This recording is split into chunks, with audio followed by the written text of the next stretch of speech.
Pensando en Voz Alta. Conversación espontánea en la que se analizan los temas de actualidad, abordados bajo la perspectiva de Alfredo Mena Lagos. Pensando en Voz Alta.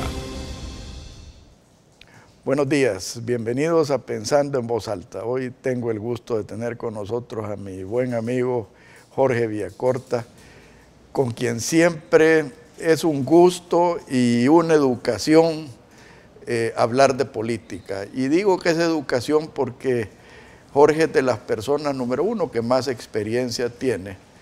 Segundo, ha evolucionado, que es una marca de inteligencia y honestidad. Y tercero, porque siempre se mantiene con el dedo en la llaga. Así que bienvenido, Jorge. Alfredo, muchas gracias por tus comentarios y muy a gusto de estar contigo.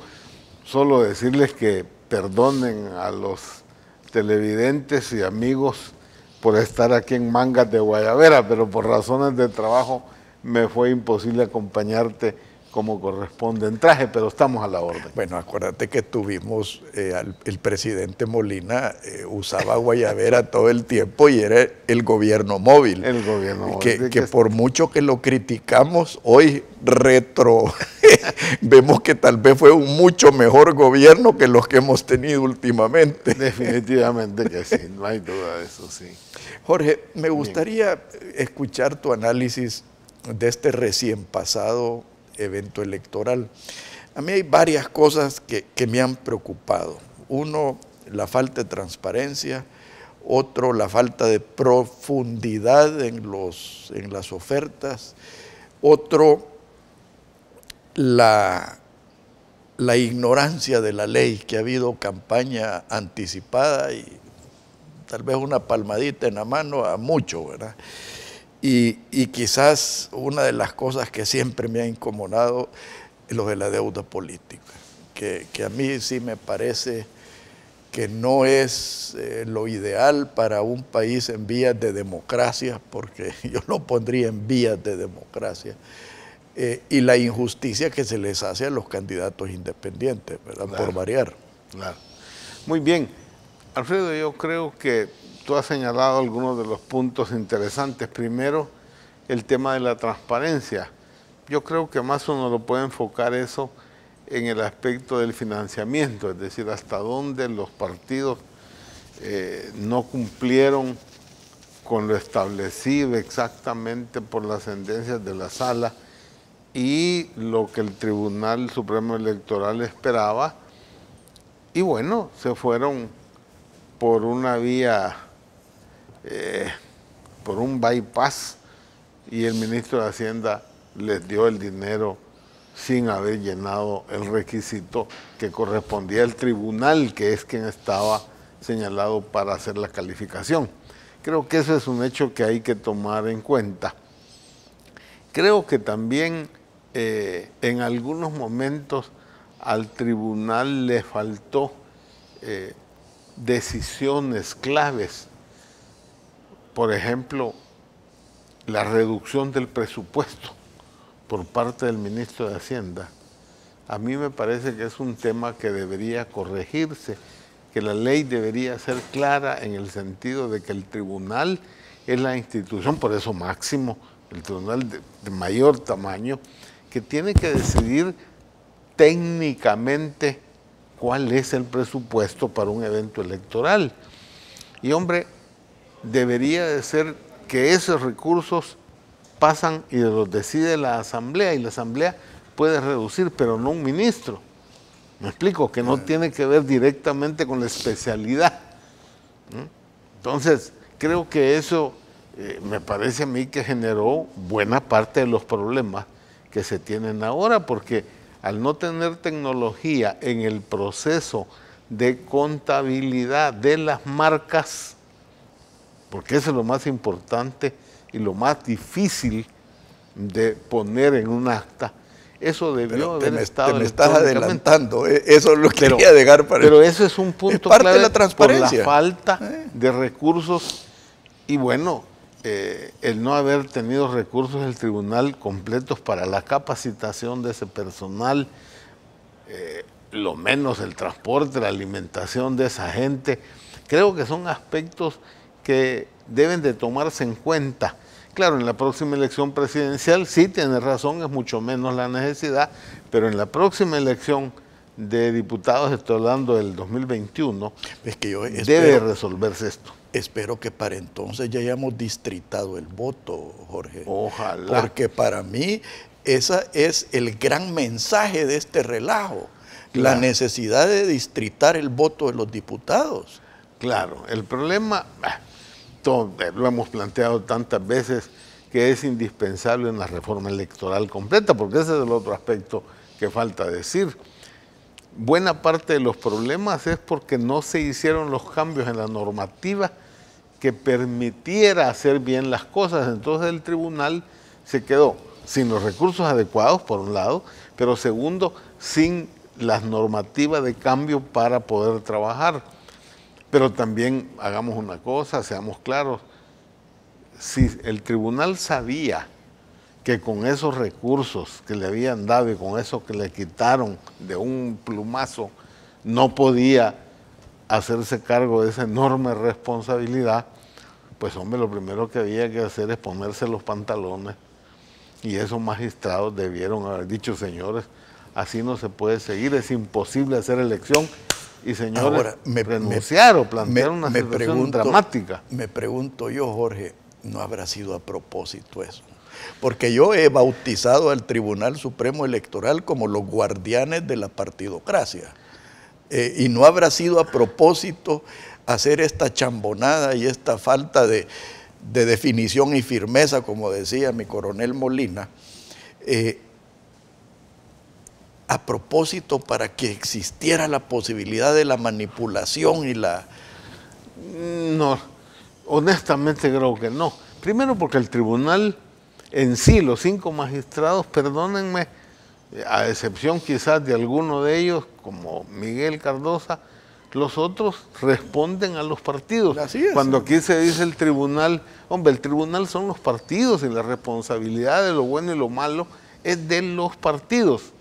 Quienes con intención no aprobaron la legislación, no hicieron que el ministro de Hacienda decirle que eso no se podía hacer, pues son los partidos. Ahí sí creo yo el interés de la partidocracia de generar algunas cosas que no les agradan, que no les convienen, y ahí comencemos, nos estamos adelantando desde el tema de los candidatos no partidarios, porque ese es el principal problema para los partidos políticos, porque se atenta contra el artículo 85 de la Constitución, que les dio el monopolio absoluto a los partidos de la participación ciudadana en los cargos públicos del Estado, de elección popular.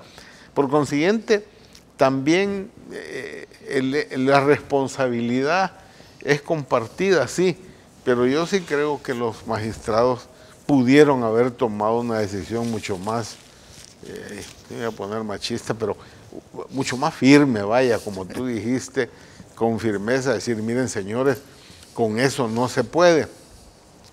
Te doy otro ejemplo. El problema de la transmisión, sí, pero si tú habías presupuestado, no sé, 9 millones de dólares para eso técnicamente, para tener la tecnología adecuada, y viene el ministerio y dice, no señores, a lo más que te puedes tener son 3 o 4. Entonces cuando vas a buscar empresas para que hagan la tarea, pues hombre, te vas a la bolsa, que me parece un buen mecanismo, sí, pero ¿quién participa? Cuando dicen, ¿y cuánto es? Porque el sistema es quién, el dueño, plane cuánto tiene. Y dice, mire, yo tengo tanto. ¿Qué sucede con las empresas? Alfredo, que le dicen, mire, con eso yo no me hago cargo de esa responsabilidad. Hasta que hay un vivo que dice, mira, yo sí. Ahora, ¿qué me vas a dar con eso? El problema. Si eso cuesta correctamente 9 y aceptaste hacerlo por 4, lo que te voy a dar por 4 seguramente tiene una calidad menor que si hubieras adquirido tal como correspondía. Pero fíjate que hay otro... Es un ejemplo también. Sí, pero hay otro hecho, y lo escuché varias veces, que las bases de competencia estaban terriblemente mal hechas. Que hubieron empresas que no participaron, no tanto por lo económico, sino que por la changoneta que eran las bases de competencia. Bueno, pero fíjate que al final terminaron peor, Sí, porque, no, claro. porque modificaron las bases para tratar de que se incorporaran. Sí, pero ya cuando hiciste eso, ya no tenía sentido para las empresas más serias, y además el tema del costo, pues tú vas a comprar un bien y te dicen, bueno, la calidad que usted quiere vale 10. El valor por el dinero. Sí, dicen, yo lo que tengo son 2. Ah, bueno, no sé, aquí hay de 2 también. Pero ¿qué estás comprando con 2? Claro. Entonces creo que eso es otro aspecto que también hay que tener en cuenta. Yo solo quisiera insistir que al poco tiempo de haber terminado las elecciones del 2015, se hizo un evento de 3 días. Por cierto, participó apoyando instituciones internacionales, y una de ellas, por eso puedo decirlo, del Instituto Holandés para la Democracia Multipartidaria, y allí más de 200 y tantas personas que trabajaron, que estuvieron relacionadas con la elección, sociedad civil, organizaciones del Estado, etcétera, y se elaboró no solo un diagnóstico de lo que había pasado, sino que qué había que hacer para resolver cada uno de esos problemas del desastre. ¿Cuánto tiempo hiciste? Eso implicaba un cronograma de tomar una serie de decisiones para llegar a esta fecha con esas cosas resueltas. Eso no se hizo oportunamente.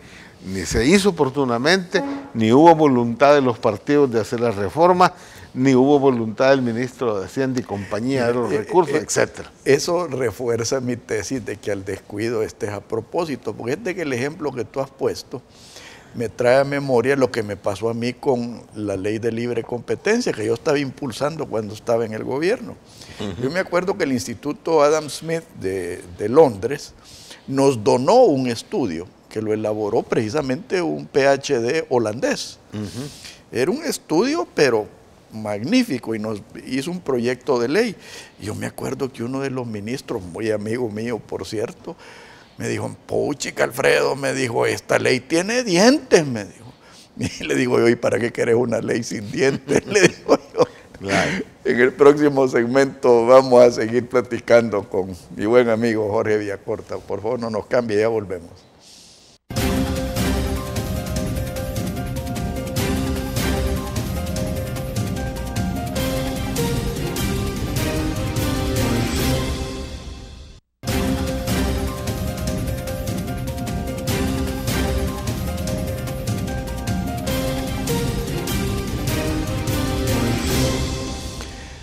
Jorge, pasemos al conteo de votos, porque ahí es donde Stalin decía que estaba la trampa, que no importaba quién votaba, sino que quién contaba los votos. Yo la semana pasada tuve aquí a 4 candidatos a diputados por Arena en Santana, y los 4 estaban indignados por la manera que ellos consideraban que se habían manipulado las marcas. Pero esto era ya trampita interna del partido Arena.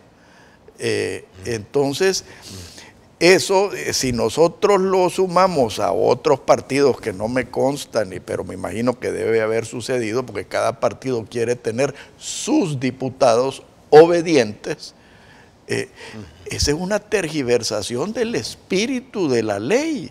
Claro, claro. Además implicaría fraude. Mira, yo lo que puedo decir en estos momentos es que definitivamente el sistema falló por un error en el diseño de parte de la empresa esta Sparmati contratada.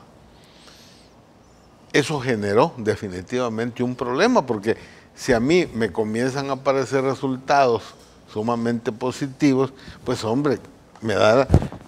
siento como que me han dado un derecho, sí, cuando legalmente no, porque la información que tienes es del escrutinio preliminar, es decir, no son datos definitivos, pero bueno, me genera esa impresión. Y segundo, no hay ninguna duda que uno de los problemas del sistema que tenemos ahora, de que no solamente hay voto por el partido, sino que voto individual por cada diputado, en el mismo partido primero y luego entre partidos. Pero el problema más importante es que en el mismo partido competimos los del mismo partido. Ese es correcto. Eso evidentemente genera dificultades. Y temores. Y temores. Bueno, en República Dominicana generó un lío terrible de eso, porque terminaban arreglándose los diputados de un partido con los diputados del otro, que en teoría competían, pero era para desbancar a un compañero de la lista. Entonces, eso generó un tremendo lío. No hay ninguna duda de que no estamos en esas circunstancias, pero puede darse que al interior del partido, ¿por qué? Bueno, porque los miembros de la JCRB, que son la autoridad en la mesa y en el día de la elección, esta vez provienen de las listas que presentaron los partidos de personas que, entre comillas, que no son miembros del partido. Eso que es una especie de eufemismo y bueno... Contradictorio. Contradictorio no puede ser, pero bueno, así quedó la sentencia. Entonces uno puede pensar que es posible, no puedo eliminar la posibilidad de que esos vigilantes, esos miembros, autoridades, junta, tuviesen algún interés en particular, pero tenían que estar acompañados por un vigilante del partido que está permanentemente asistiendo y a través de eso buscar algún mecanismo. Esta vez yo lo que sí te puedo decir es que viendo el escrutinio definitivo, que es el que todavía se está haciendo, donde se va acta por acta y se cuentan las caras, porque está eso en el acta, se cuentan las caras, los partidos tienen sus actas y por consiguiente pueden comparar. Bueno, el escándalo se dio precisamente porque algunos diputados de Arena de San Salvador y La Libertad comenzaron a ver que el acta, que ya estaba colgada y colgada pública, no correspondía con lo que ellos tenían en su acta. Pero fíjate el punto, el acta ya había sido colgada, por consiguiente no era secreto. El punto es que la información que estaba dando de las caras no correspondía con el acta que ya estaba publicada, ni tampoco obviamente con las que tenían los diputados. Eso te indica, para mí, que esto más el hecho de que ahora es el definitivo, reduce las posibilidades, no estoy diciendo que las elimina, pero las reduce mucho a la posibilidad de que hubo un cambio, un fraude malintencionado. Hasta ahora, lo que yo sé es que ese escrutinio definitivo le permite a todos los candidatos precisar realmente cuántas marcas tiene y por consiguiente el daño, insisto, no es absoluto, pero el daño hasta ahora ha sido corregido y los resultados son o expresan lo que la voluntad ciudadana expresó, porque ese es el punto. Lo que nos interesa es el respeto a la voluntad ciudadana. Correcto, no el respeto a los derechos de los partidos, ni mucho menos a los derechos de los ungidos de los partidos. En absoluto. O sea, y en eso la sala ha sido clara, el poder está en el ciudadano, ahora, no en los partidos. Eso que tú acabas de decir me trae al siguiente punto, Jorge, el rol que va a jugar la Corte Suprema de Justicia. Para mí esta payasada, porque es una verdadera payasada, el que no se puedan abrir las urnas por la correlación entre los votos nulos y los votos impugnados, es una burla al espíritu de la ley. Porque el espíritu de la ley debe ser, y apelo a la Sala de lo Constitucional, a lo que tú acabas de decir, que a quien hay que respetar es al ciudadano votante, claro, que se le violan sus derechos al no poderse abrir las urnas. Claro. Casos, Nuevo Cuscatlán, y ya vamos a hablar de nuevas ideas y viejas mañas. En Nuevo Cuscatlán expulsaron a los representantes de Arena de la sala donde se estaban contando los votos. Lo que está denunciando, que tampoco me voy a meter a ser juez, pero lo que está denunciando en San Miguel, el acarreo de personas que no eran, que votaron 2 veces. O sea, para mí la solución de esto debe ser abrir las urnas, haciendo caso omiso de esa payasada de la correlación entre los votos impugnados y nulos. Sí.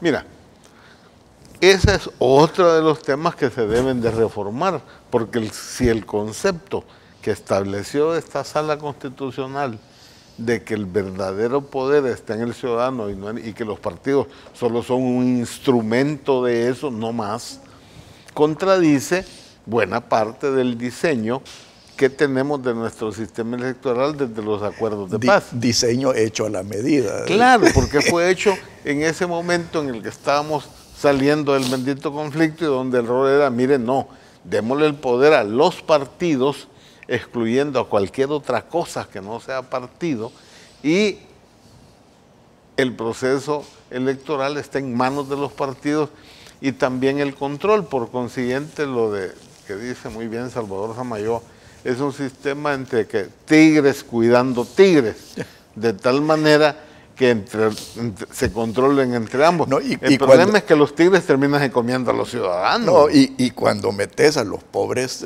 candidatos independientes, es un burro amarrado contra tigre suelto. Ahora, ahí sí el tema de la presencia de los candidatos no partidarios es la cosa sustancial que han rechazado los partidos, que es el tema del artículo 85, que como dije les daba esa exclusividad, ese monopolio a los partidos.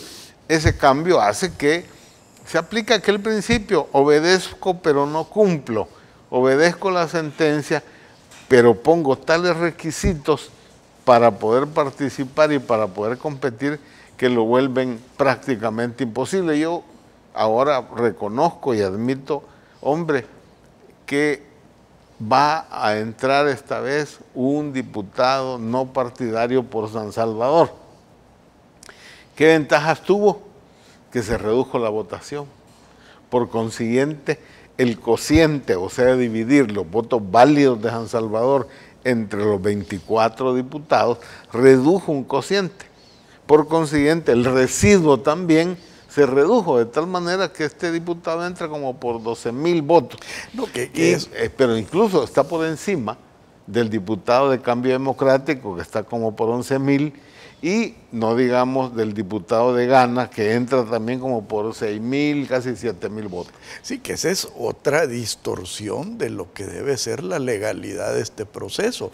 A mí me indigna, te digo, que hayan diputados de 6,000 votos y diputados de 40,000 votos. Es correcto. Eso a mí me indigna. Ahora, esas son las cosas que otra vez en una reforma electoral tiene sentido si tú cambias el sistema departamental como circunscripción electoral y creas circunscripciones electorales dependiendo de la población. Aquí hay 24 diputados. ¿Por qué no creas 8 circunscripciones de 3? Correcto. Porque tiene la ventaja también para los partidos pequeños, porque esto que hemos dicho de ese tipo de votación favorece a un partido pequeño. Yo tengo un ejemplo. Suponete que la circunscripción número 5 sea mexicanos, Cuscatancingo. Predominantemente popular. Para eso. Y ahí compito yo con el partido. Y solo ahí voy. Y solo ahí invierto. Como yo ahí vivo, la gente me conoce. Y puedo salir con un partido pequeño. Y lo más importante, Jorge, responde a las necesidades y aspiraciones de esa población en específico. Población que, si le agregas una reforma también, en el sentido de que ese mandato que le diste con tu voto, tú como ciudadano, puedas decir en la mitad del periodo, mire, yo no estoy satisfecho con lo que este señor está haciendo, y frente a una cantidad de firmas que soliciten revocar el mandato, pues se hace en esa circunscripción un referéndum, en esa circunscripción, para quitarle el mandato a un mal funcionario electo. ¿Me explico? Sí. Todo eso son mecanismos de avance en democracia que deberíamos estar, y espero yo que esta asamblea que hace nueva, que va a llegar, debería de tomar en cuenta estos elementos. Allí es donde entran los diputados favoritos,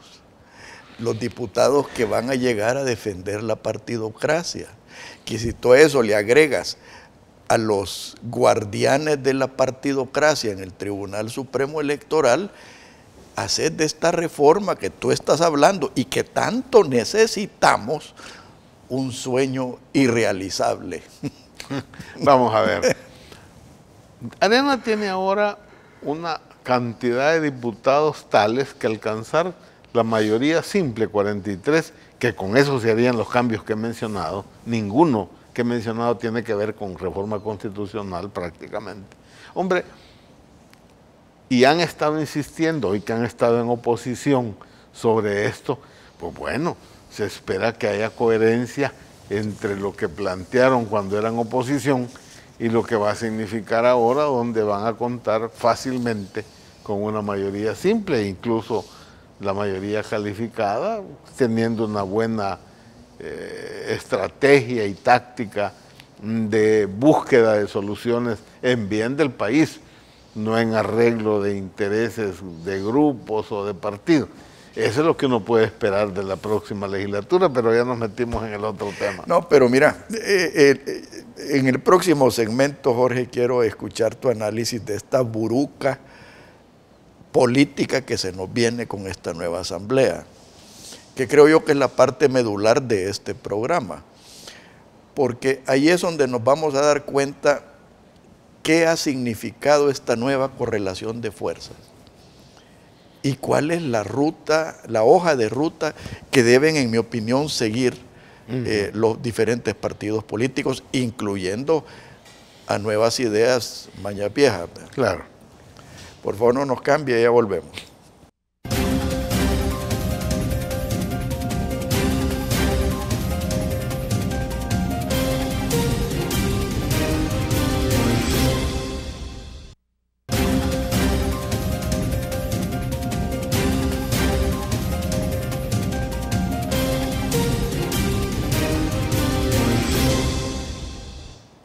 Jorge, yo desde el domingo en la noche dije aquí en este canal de que esto había sido una derrota del Frente y no una victoria de Arena.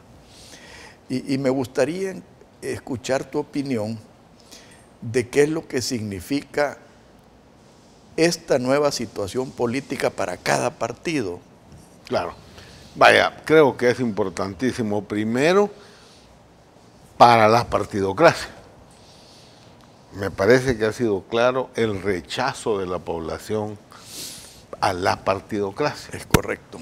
Uno, castigando, no yendo a votar. Eso es importante más para el Frente que para Arena. Pero Arena perdió más de 60,000 votos. El Frente casi 400,000, un poco más.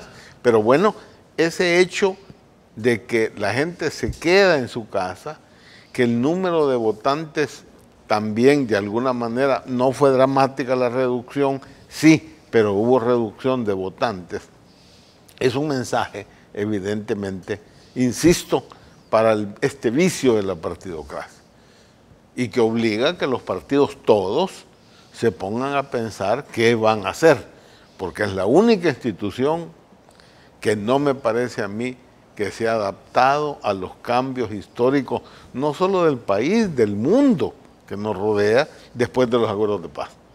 Otras instituciones como la Fuerza Armada sí lo hicieron. En algunos momentos hay algunas cosas que uno dice que están como queriendo regresar al pasado, pero yo considero esa institución que lo hizo bien. Y así otras instituciones que se crearon. Pero en este caso los partidos políticos, cada uno tiene una elección distinta. No hay ninguna duda que Arena tiene que entender, y creo que lo están entendiendo por lo que he visto, que no ganaron, al contrario, bajaron la votación. Por consiguiente, a pesar de los problemas del gobierno y por consiguiente del partido, a pesar de eso, no solo no subieron un solo voto, sino que perdieron más de 60,000. Creo que la otra, y que por consiguiente, hoy, con la cantidad de diputados que tienen, es decir, parece 37 por lo menos, entiendo yo que no llegan a 38, pero como sea, subieron de 2 a 3 diputados, habiendo bajado el número de votos, fíjate. Igual que la alcaldía, ganaron una alcaldía con menos votos de los que perdió el candidato en la elección anterior de Arena, Zamora, te está indicando también las dificultades de un alcalde que no es cierto que la tenga todos consigo, ni tengan cheques en blanco. Creo que ahí Arena llega para una enorme responsabilidad, porque habiendo estado en la oposición todos estos años y habiendo dicho y comprometido a cosas que hacer, bueno, señores, ahora no tienen excusa por el nivel que tienen de apoyo. Imagínate la cantidad de alcaldías que tienen en todo el país, y el frente parece ser que al final va a terminar con 2 por esta disputa que, por cierto, dicen que van a abrir las urnas en el caso de Zacatecoluca. Pero, ¿qué otra lección interesante? Hombre, que el único partido que sube la votación es el PCN, y sube 50,000 votos, por evidente trabajo en territorio. Pero una cosa interesante, el PCN nunca había tenido, fíjate, una Secretaría de Asuntos de la Mujer, nunca. Esta vez esta dirección la crea, de tal manera que hay todo un esfuerzo del PCN exitoso de hacer la participación política de las mujeres, ahora, capacitando, etcétera. Hombre, me parece que esos hechos están indicando que el PCN así tiene futuro. Obviamente que hay también algunos señalamientos, no hay ninguna duda. Pero fíjate que yo creo que parte del éxito relativo del PCN en estas elecciones es porque creo yo que es el único partido que sinceramente ha demostrado el querer cambiar. Claro. Que le falta mucho, y después quizás vamos a analizar el PCN, porque le quiero decir a Jorge para que oiga Memo, claro. pero sí creo yo que el PCN es tiene una buena oportunidad, y creo que su objetivo a corto plazo debe ser convertirse en la tercera fuerza política. Claro. Eso dependerá de cuál es su conducta. Exactamente. En la asamblea, en el tema de en qué cosas podrán acompañar para construir la mayoría simple y la mayoría calificada. Si van como en el pasado a estar al servicio de... En el negocio de... En el negocio de, pues hombre, no van a ir muy lejos. Creo que el otro partido que crece muy poco, pero crece, es Gana. El hecho de meter 2 diputados por San Salvador me parece a mí que es el resultado del trabajo que el diputado Gallegos ha hecho vendiéndose, planteándose como el paladín en contra de las maras.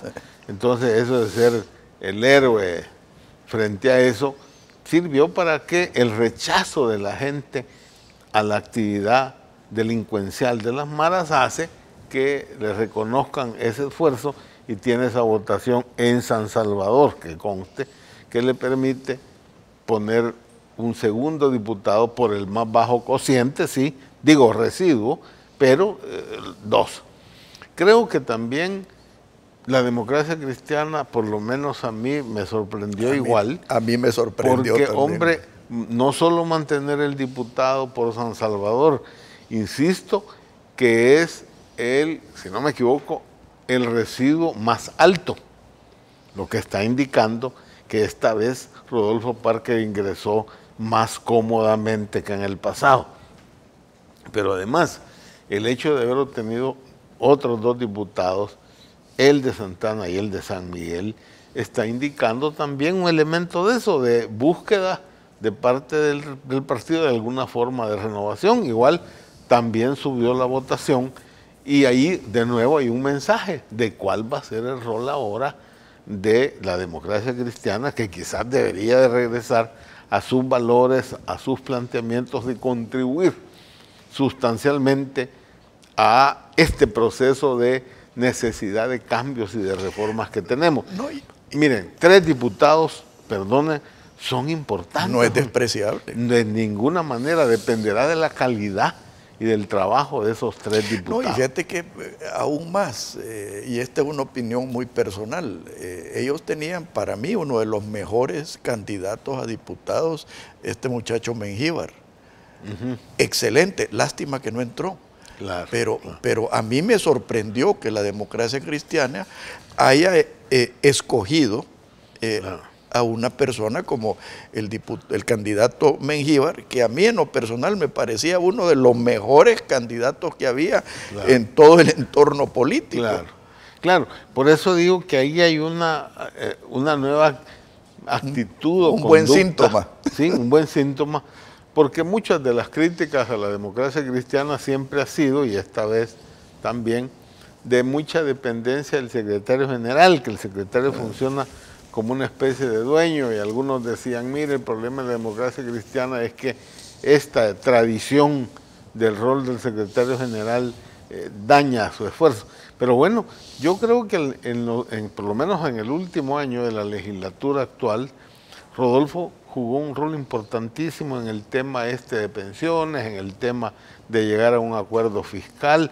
Creo que cumplió ese rol de búsqueda de resolver temas sustantivos e incluso de conciencia, como es el tema del aborto y todo esto que está en la Comisión de la Familia y la Defensa. Rodolfo, por todas sus características que tenga, si él algo tiene, que es una persona sensata. Claro. Que eso refresca, ¿verdad? Entonces, creo que ahí tiene el éxito. Y luego, creo que la otra sorpresa es lo que habíamos conversado, de que esta vez, hombre, por primera vez un candidato a diputado no partidario entra no mal. Creo yo que hacer el antepenúltimo residuo muestra que supera incluso los votos de 2 partidos.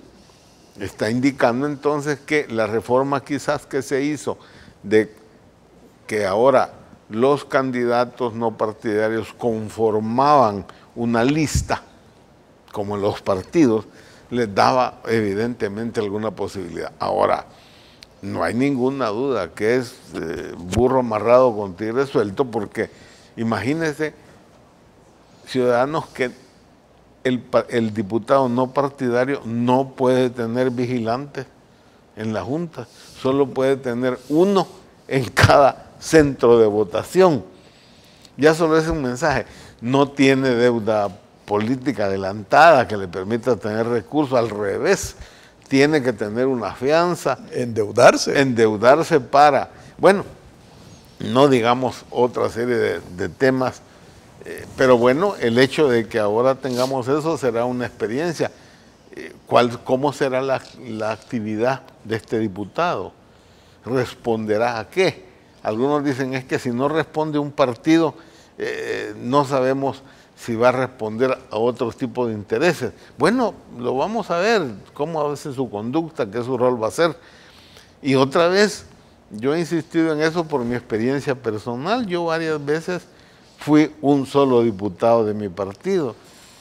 Y alguien diría, pues sí, pero no servís de nada. No, es que muchas veces los votos, insisto, no solo se cuentan, también se pesan en el sentido que la posición del diputado es clave. Pero fíjate que sembraste una semilla, y una de las semillas que sembraste fue nuestra amistad. Yo me di cuenta del tipo de persona que tú eras, precisamente por esa actitud de tener una mente independiente, de tener principios y de tener una visión de país que en muchísimos aspectos correspondía a lo que yo tengo. Claro. Ahora, se nos ha quedado por fuera 2 cosas. Bueno, nuevas ideas y viejas mañas ya la vamos a analizar. Pero yo creo que El Salvador tiene una gran deuda de gratitud con el FMLN. ¿Por qué te lo digo? Porque yo les doy las gracias en lo personal por ser tan ineptos, tan corruptos y tan envenenados.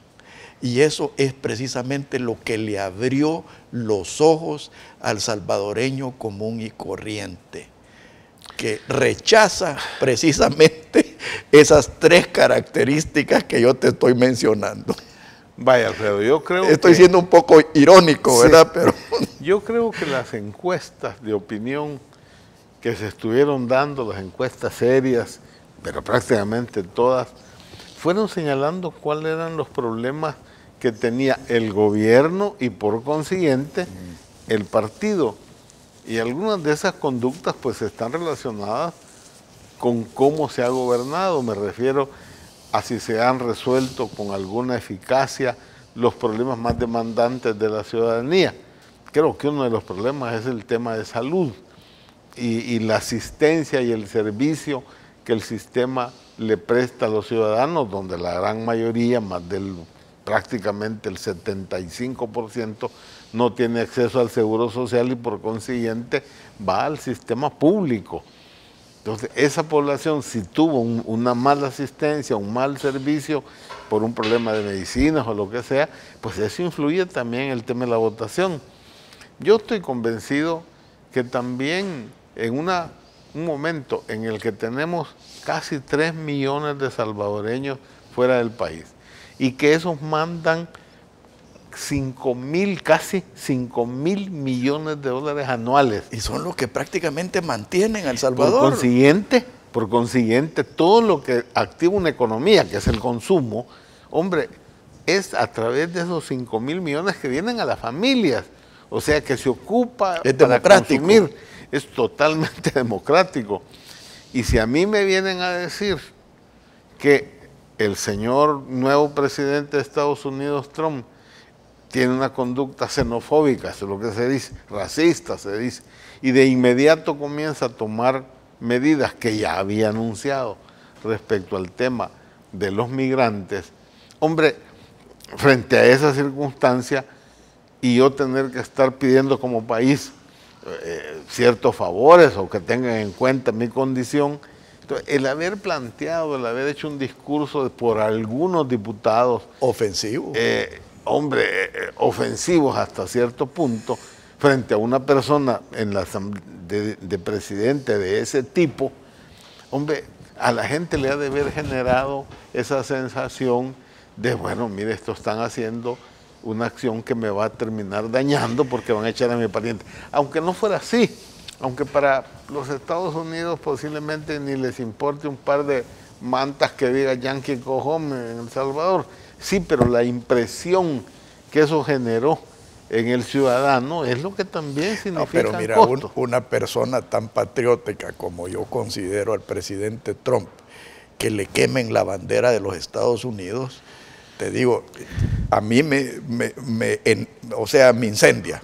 Claro, pero a la par de la bandera. A ver, Alfredo, pues estamos hablando de que esa quema fue mucho antes. Sí, no, pero, me refiero pero ¿quién lo quemó?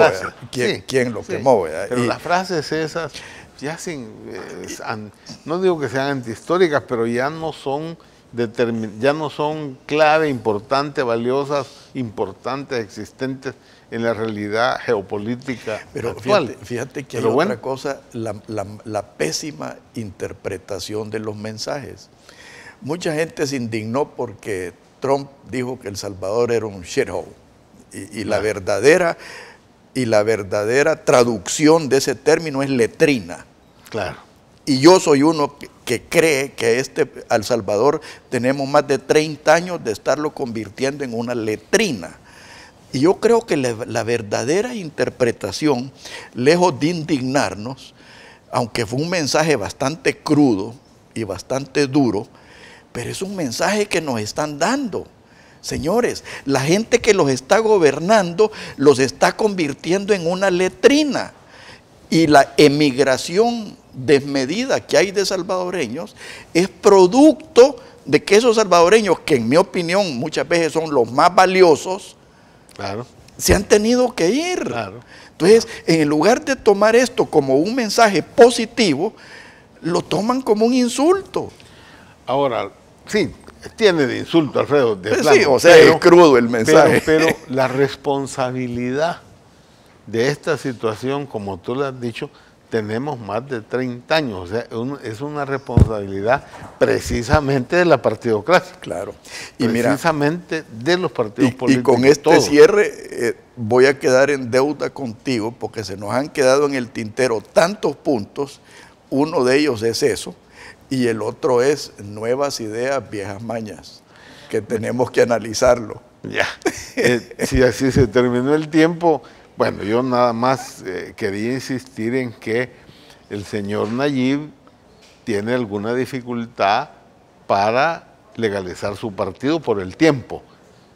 Tiene que ser los candidatos surgidos de las internas del partido deben estar 10 meses antes de las elecciones. Estamos hablando de 2 de abril. Mira, entonces, eso, yo ahí me voy a convertir en defensor del derecho de Nayib de fundar su partido. Porque yo sí creo que no podés coartarle ese derecho a una persona, por muy en desacuerdo que yo esté, de formar su partido por una tinterillada de la ley. Claro. Pero lo vamos a discutir porque ya me van a regañar. Muy bien. Te agradezco mucho, Jorge. A la orden. Gracias. Un buen gusto. Que Dios los bendiga a todos. Muy buenos días. Esto fue Pensando en Voz Alta, conversación espontánea en la que se analizan los temas de actualidad, abordados bajo la perspectiva de Alfredo Mena Lagos. Pensando en Voz Alta.